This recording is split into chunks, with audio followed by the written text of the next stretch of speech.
Good morning students.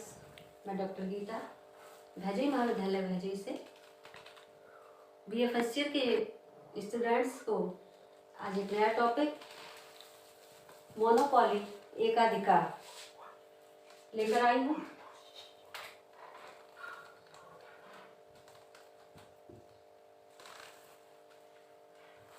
Monopoly यानी एकाधिकार लेकर आई हूँ।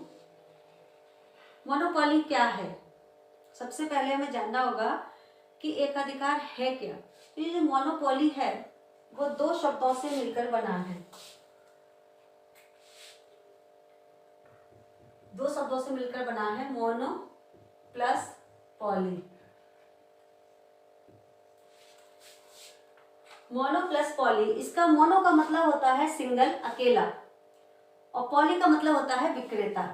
मोनो का मतलब अकेला और पॉली का मतलब विक्रेता, यानी एक अकेला विक्रेता। यानी किसी वस्तु का मार्केट में यानी बाजार में जब एक अकेला विक्रेता होता है, एक अकेला उत्पादक होता है, तो उसे हम बोलते हैं एकाधिकारी प्रतियोगिता। क्योंकि मैंने पहले ही बताया था कि एकाधिकारी प्रतियोगिता और पूर्ण प्रतियोगिता दोनों एक काल्पनिक स्थितियां हैं। ऐसा हमारे प्रैक्टिकल लाइफ में कम देखने को मिलता है कि जहां किसी भी वस्तु का केवल एक ही उत्पादक हो और बाजार पर उसका पूरा नियंत्रण हो। तो चूंकि यहाँ हमारी इन प्रतियोगिता में हमें पढ़ना है, ये हमारा टॉपिक है, इसलिए हमें इसका पढ़ना है और ये जानना है कि एकाधिकारी प्रतियोगिता क्या है। तो एकाधिकारी प्रतियोगिता बाजार की वह स्थिति है जिसमें किसी भी वस्तु का एक ही उत्पादक या एक ही विक्रेता होता है। तो इसकी विशेषताएं क्या हैं? विशेषताएं हैं अकेला उत्पादक या एक विक्रेता, यानी इस प्रतियोगिता के अंतर्गत केवल एक ही उत्पादक होता है। किसी भी वस्तु का केवल एक ही उत्पादक होता है और वही उसका विक्रेता भी होता है। दूसरा है फर्म एवं उद्योग एक दूसरे के पर्यायवाची होते हैं। फर्म यानी अगर हम उद्योग कहें तब भी वही एक फर्म है, और अगर हम फर्म कहें तब भी वही एक उद्योग है। जैसा कि मैंने पूर्ण प्रतियोगिता में बताया था कि दोनों अलग अलग हैं, फर्म और उद्योग दोनों अलग अलग हैं। फर्म जो है वो उद्योग की एक केवल इकाई है, लेकिन यहाँ एकाधिकारी प्रतियोगिता में फर्म और उद्योग दोनों एक दूसरे के सिनोनिम्स हैं, यानी पर्यायवाची हैं। क्योंकि दूसरा कोई फर्म है ही नहीं, तो वही फर्म क्या है? उद्योग है। ओके। तीसरा, कोई स्थानापन्न वस्तु का न होना। इस प्रतियोगिता के अंतर्गत कोई भी नियर सब्स्टिट्यूशन नहीं होता, यानी उस वस्तु का मार्केट के अंदर कोई भी सब्स्टिट्यूशन नहीं होता है। सब्स्टिट्यूशन का मतलब कि हम ऐसी कोई वस्तु नहीं होती कि जिसके स्थान पर हम दूसरी वस्तु का प्रयोग कर सकें, यानी एकाधिकार होता है। कोई नियर सब्स्टिट्यूशन मार्केट के अंदर नहीं होता है ना। तीसरा है नई फर्मों के प्रवेश पर प्रभावपूर्ण रोक। जो न्यू फर्म्स होती हैं उनके एंट्री में बहुत सारी दिक्कतें आती हैं, क्योंकि एकाधिकारी प्रतियोगिता में जो भी वस्तु का उत्पादन हो रहा होता है वो बहुत ही एक पूंजीगत निवेश उसके लिए होना चाहिए। तो छोटी छोटी फर्में जो हैं वो इसमें प्रवेश नहीं कर सकती, क्योंकि एक बहुत मोटा, एक लार्ज स्केल पर इन्वेस्टमेंट इसमें करना होता है। तो कोई भी छोटी छोटी फर्में इसमें मतलब नहीं आ सकती। तो इसलिए कि जो नई फर्में होती हैं उनको आने की एक रोक सी लग जाती है, यानी एक रोक होती है, वो आ नहीं सकती। ठीक। तीसरा है औसत आय एवं सीमांत आय वक्र। एकाधिकारी प्रतियोगिता के अंतर्गत, मोनोपोली कंपटीशन के अंतर्गत जो फर्म का औसत आय वक्र है यानी एआर है, और एमआर है यानी सीमांत आगत वक्र है, वो बाएं से दाएं नीचे की ओर झुकता हुआ होता है। क्यों? क्योंकि स्टूडेंट्स कीमत पर पूरा नियंत्रण होता है। एकाधिकारी प्रतियोगिता में उत्पादक का सुपरविजर का पूर्ण नियंत्रण होता है, वो कम कीमत पे भी अधिक उत्पादन को बेच सकती है या अधिक कीमत पर भी उत्पादन को बेच सकती है। ये उसकी डिमांड के अकॉर्डिंग, इसकी डिमांड पर डिपेंड्स करता है। It depends on your on it's demand.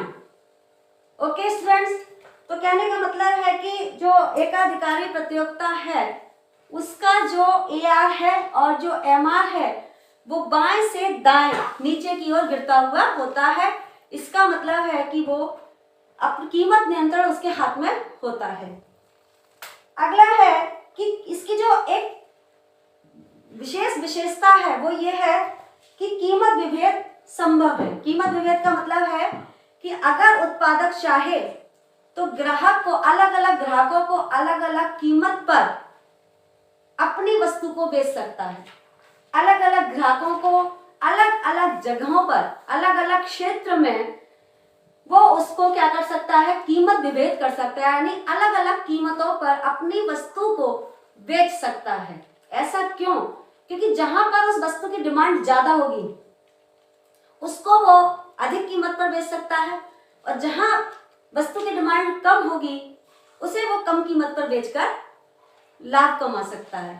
तो ये इसका जो मोटो होता है वो अधिकतम लाभ कमाने का होता है, और कीमत विभेद से उसे अधिकतम लाभ प्राप्त होता है। इसीलिए इसकी जो विशेष विशेषता है वो यही है कि मोनोपोली में एक उत्पादक अलग अलग जगहों पर अलग अलग ग्राहकों से अलग अलग कीमत पर अपनी वस्तु को बेच सकता है। अगली विशेषता यह है इसकी कि दीर्घकाल में ये असामान्य लाभ प्राप्त कर सकता है। दीर्घकाल में ये असामान्य लाभ प्राप्त कर सकता है। क्यों? क्योंकि दीर्घकाल में भी फर्मों के आने और जाने की स्वतंत्रता नहीं है। ना तो फर्में आ सकती हैं और ना ही फर्में जा सकती हैं। और दूसरी बात, दीर्घकाल में असामान्य लाभ कैसे कमा सकता है? क्योंकि जितनी क्या कहते हैं डिमांड होती है इसके अकॉर्डिंग उत्पादन कर सकता है। इसीलिए दीर्घकाल में भी इसे असामान्य लाभ प्राप्त हो सकते हैं। लेकिन जैसा मैंने बताया था कि अपूर्ण प्रतियोगिता में दीर्घकाल में केवल और केवल सामान्य लाभ ही मिल सकते हैं, लेकिन मोनोपोली कंपटीशन में के असामान्य लाभ प्राप्त होने की पॉसिबिलिटी भी होती है। तो चलिए स्टूडेंट्स, हमने जाना कि एकाधिकारी प्रतियोगिता की विशेषताएं क्या होती है। अब हम जानेंगे कि एकाधिकार क्यों मिल जाता है। किसी वस्तु के उत्पादन का किसी भी उत्पादक को एकाधिकार क्यों प्राप्त हो जाता है, इस स्थिति को हम जानेंगे।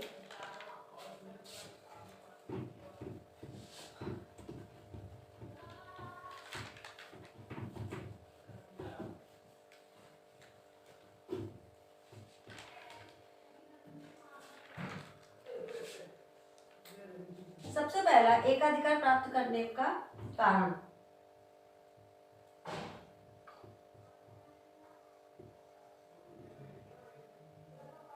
एकाधिकार प्राप्त करने के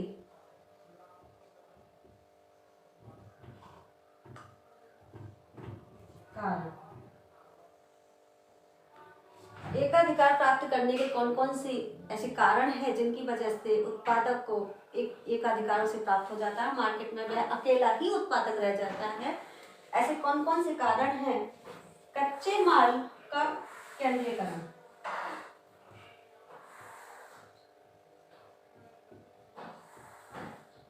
कच्चे मालों का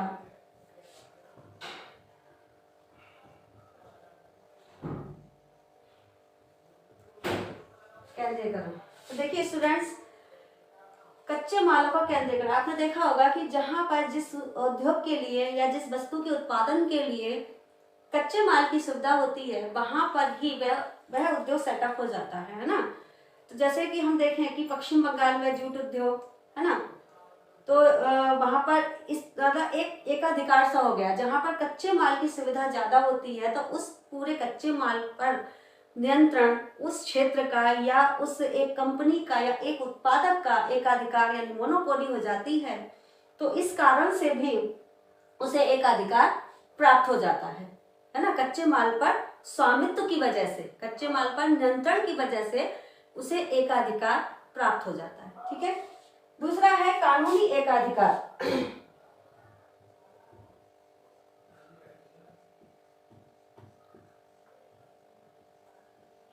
कानूनी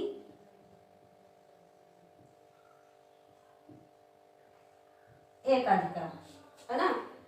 तो जैसे मान लीजिए कि कभी कभी सरकार भी किसी कंपनी को या किसी उत्पादक को एकाधिकार प्राप्त करा देती है। जैसे मान लो कि क्या बिजली या पानी की व्यवस्था के लिए शहर में या गांव में कहीं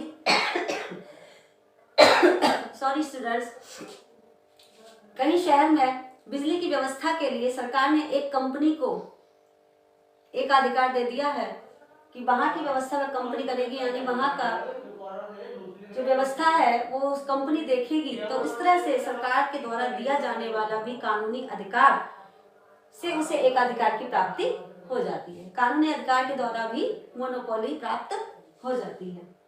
तीसरा है अत्यधिक पूंजी निवेश। अत्यधिक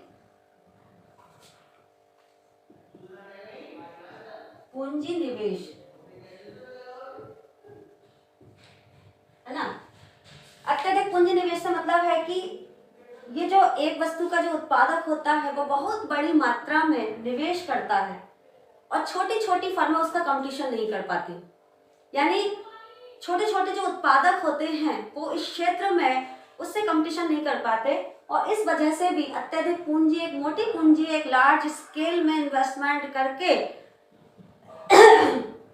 उसको एकाधिकार प्राप्त हो जाता है। क्योंकि छोटी छोटी कंपनियां, छोटी छोटी फर्में इतनी बड़ी मात्रा में उससे कंपटीशन नहीं कर सकती। तो इस कारण भी, अत्यधिक पूंजी निवेश के कारण भी उसको एकाधिकार प्राप्त हो जाता है ना। अगला है व्यापारिक नाम।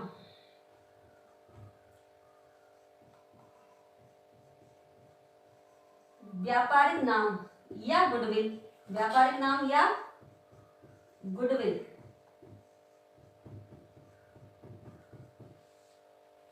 व्यापारिक नाम या गुडविल के कारण भी एकाधिकार की प्राप्ति होती है। यानी आपने देखा होगा कि कभी कभी एकाधिकार, जैसे आपने देखा है कि मैकडोनल्ड्स के जो आपका पिज्जा है, बर्गर है ना, इसका कंपटीशन कोई नहीं कर सकता। ये केवल गुडविल के कारण ही सेल होते हैं, है ना।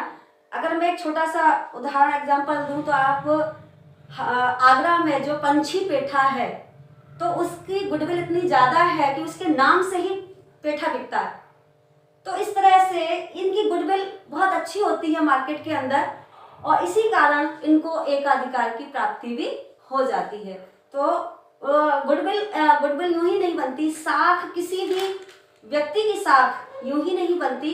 तो उसको बनाने में जो उसने मेहनत, जो त्याग, जो सैक्रिफाइस किया है, तो उसकी गुडविल मार्केट के अंदर जो बन जाती है एक स्ट्रॉन्ग गुडविल, उसके कारण भी उसको एकाधिकार की प्राप्ति हो जाती है। फिर है पेटेंट अधिकार।